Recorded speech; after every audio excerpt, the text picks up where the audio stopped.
Hey, good morning. How are you today? Thanks for taking these minutes on this Wednesday morning to join me. I've got my cup of coffee, got a little coffee with a shot of espresso in there. Is there a name for that? There probably is a name for that. I don't know what it is. I'll have to look that up. Maybe I'll have it next time, but definitely like that little extra pick-me-up this Wednesday morning. Busy Wednesday for me, maybe for you as well, and so I'm especially grateful you'd spend a few minutes with me. We've been looking at the life of Jesus, and particularly Matthew's account of the life of Jesus, and we're coming kind of to a point where things are pretty serious. In fact, in this part we're looking at today, at least a part of it, Jesus in his conflict with the religious leaders, it's going to come to a head.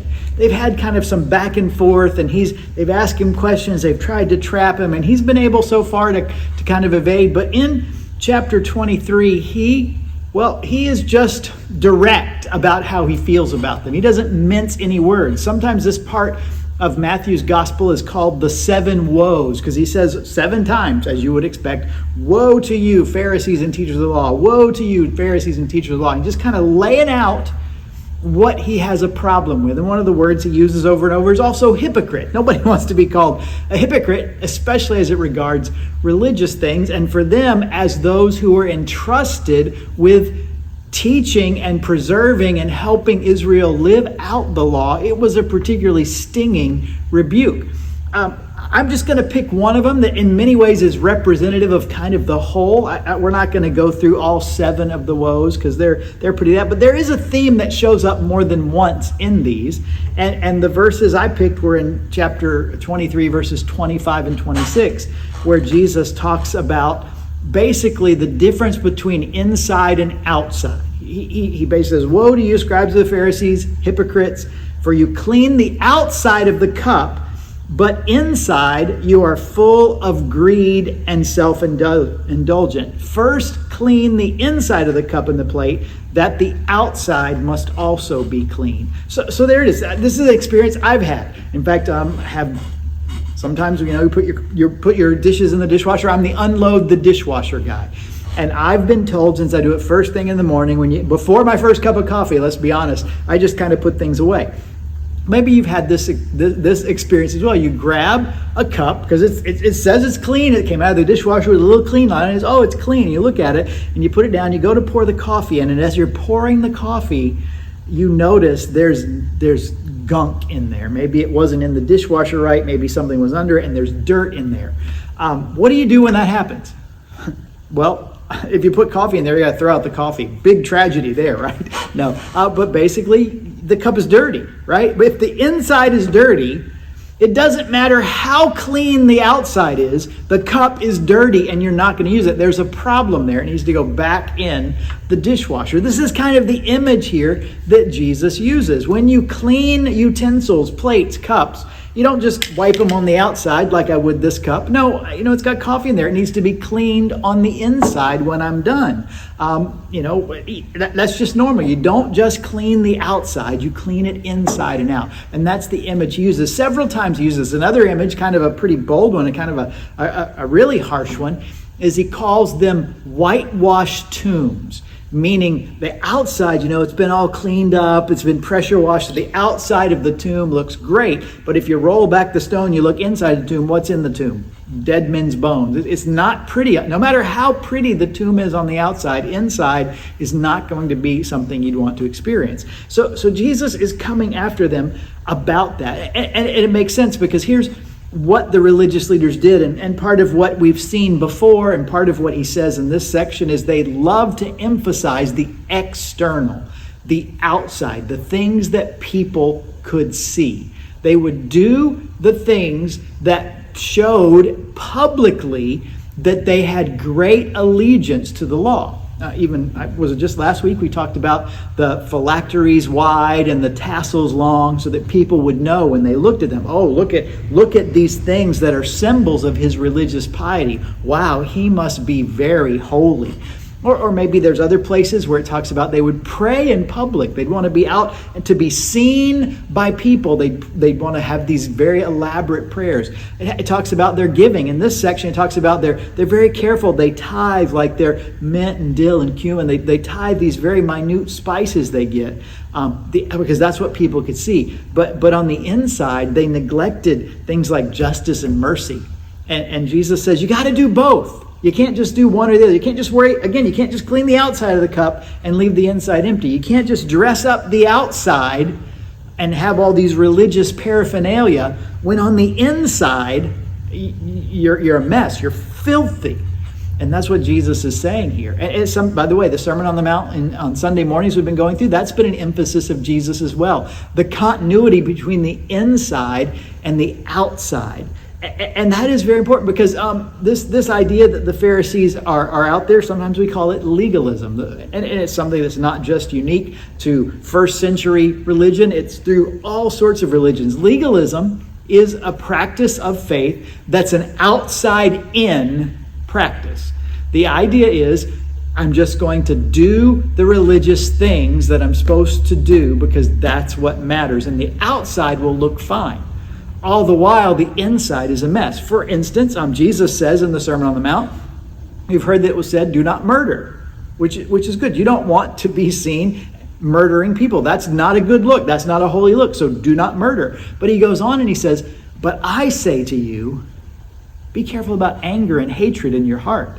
Because maybe you didn't physically murder somebody, but you really wanted to. I mean, you had that smile on your face and you were so polite and shook their hand. Oh, it's so good to see you today. In the back of your mind, saying, I wish you were the last person I wanted to run into. You just awful person. You probably were thinking worse things than that. I just didn't know how to phrase that just right. And we see that there's a discontinuity between the external and what's on the inside. And Jesus is saying in this, both matter. And in some ways, he's indicating that the internal is even maybe more important than the external. You can get the externals right, but if the inside is wrong, you've messed it up entirely. You can be a very moral person. You can do the moral thing, but maybe go to church and read your Bible. But when nobody's watching, what's on the inside? Addiction and lust and other things that are happening behind the scenes that nobody sees. When people are looking, all the outside is there, but on the inside, it tells a different story. And so legalism is this outside-in sort of practice that many throughout history, including what's referenced here, have it. I was raised, if you've been around a while, I was raised in a very legalistic church that there were very clear do's and don'ts and very sharp lines drawn. In fact, what happened around the law, and we've talked about this before, the Old Testament law, there were these documents that were written. So we go from the first 5 books of the Bible, the law, which is the Torah, to volumes of books written about how to keep the Torah right with very specific rules and regulations to make sure you don't break certain of the laws in the Torah. And so this much goes to this much.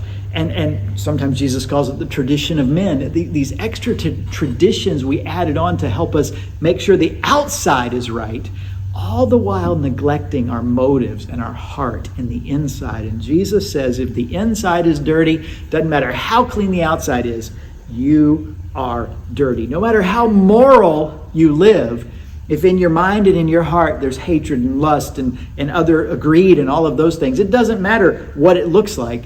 That's the real you, and that corrupts everything, which is why what Jesus comes to do and what I think Christianity is, it's not an outside-in faith, it's an inside-out faith. See, because sometimes we present Christianity like this. Like, you're a pretty good person, but you just kind of need a little touch up here and there. And sometimes even in church world, and I've been guilty of this too. We act like we have these how-to and quick fix ideas. Come to church and we'll tell you how to be a better parent, how to have a better marriage, and those are important things. How to have a better prayer life, how to read the Bible, and those are all good things and things we do and should talk about.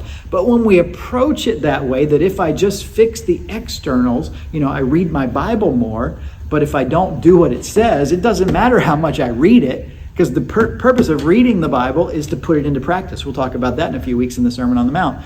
The purpose of trying to be a better parent isn't so we look good to the outside world. It's because the relationship is there and I can help my child grow and come to know Christ. All of these things, the interior is just as important, if not more so, than the outside. And Christianity tells us that we're not just a fix-up. We're not just a fixer-upper.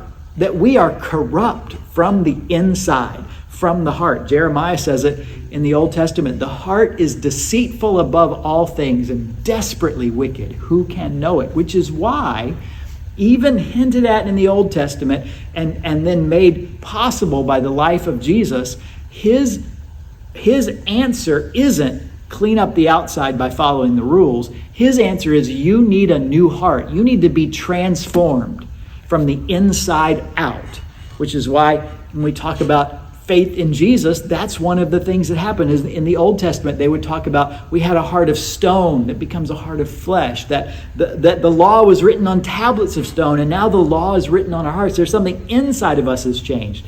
In the New Testament, Paul would write it this way.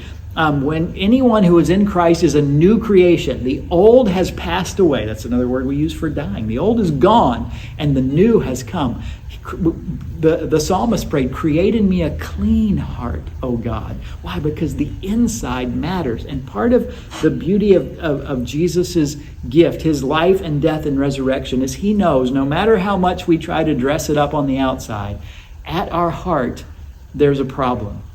The Bible and the church world sometimes calls it sin. It's things that we do and motives that we have that don't match up to who God is and what he desires from us. So Jesus comes and he transforms us, not by putting us in a straitjacket of rules that if you just keep these, I'll like you. If you just behave right, that'll be great. No, Jesus wants us to become a different person, a new kind of person, a new creation, where we're given this new heart. Jesus works from the inside out. And the beauty is, when change comes from the inside out, it actually lasts. Anybody ever been on a diet? I have. Unfortunately, probably need to be on one now. And that external, there are rules for diets, right? What you can have, how many calories, how much of certain types of food, and you might keep a chart, and now we have apps that keep us up, and you got to be real strict on it. But my problem, and maybe everybody's problem, is when we're strict on that, there are times that we're just like, nope, I really want, for me, cheesecake. I really want dessert. I really want ice cream. I want the whole pint. I don't want just a little scoop. I want the whole thing. And I don't want the sugar-free. I want the full fat kind. I want the whole shooting match, right? What does that say? As long as the rules are there, I'm fine. But what's on the inside, that needs to change. And that's a really poor illustration of a big truth that Jesus has come to remind us of, and Jesus has come to provide us with. Not an external, do it like I say. No, an internal, I'm going to make you a new person from the inside out. That's the beauty of Christianity. It's not follow these rules and behave better and you go to heaven, because that's not how you get there. How you get there is when Jesus transforms you from the inside out, when you acknowledge that even when you try to behave, sometimes you blow it, just like you blew that diet, and God comes and offers forgiveness and a new heart and a new motivation that helps you change the kind of person you are, so that the natural outgrowth of that is you begin to do the things God would have you do. That's the message of Christ. It's not what I do by my externals, it's what Christ has done for me. And so that's what we talk about all the time here. That's what we're going to keep talking about as we go through the Sermon on the Mount Sunday mornings. We're on the golden rule this week, which is an interesting part that Jesus points to. We'll talk quite a bit about that. Love to have you join us, but mostly would love you to know more and place your faith in and live a life devoted to who Jesus is and what he has come to do by making possible forgiveness and salvation through his sacrifice on the cross, through his resurrection, through the gift of forgiveness and a brand new heart that he brings to those who place their faith in him. As always, if you want to reach out, if you want to talk about that, I'd be thrilled to have that conversation. I'd be thrilled to meet you if you're here on Sundays, 9 a.m. We'll be here every week, and we try to stream it as well if that's more convenient for you. But if you can get here, I think that's a different dynamic to be in the room, and I would encourage that. Well, okay. Coffee's getting cold. Can't have that. Luckily, I got my mug I can go put on my heater in my office and warm it right back up as I finish the last third of a cup that I've got there. And I hope you have a good morning too, whatever's on your agenda. Hope it's a productive day and would love to see you again soon. Have a great week, everybody.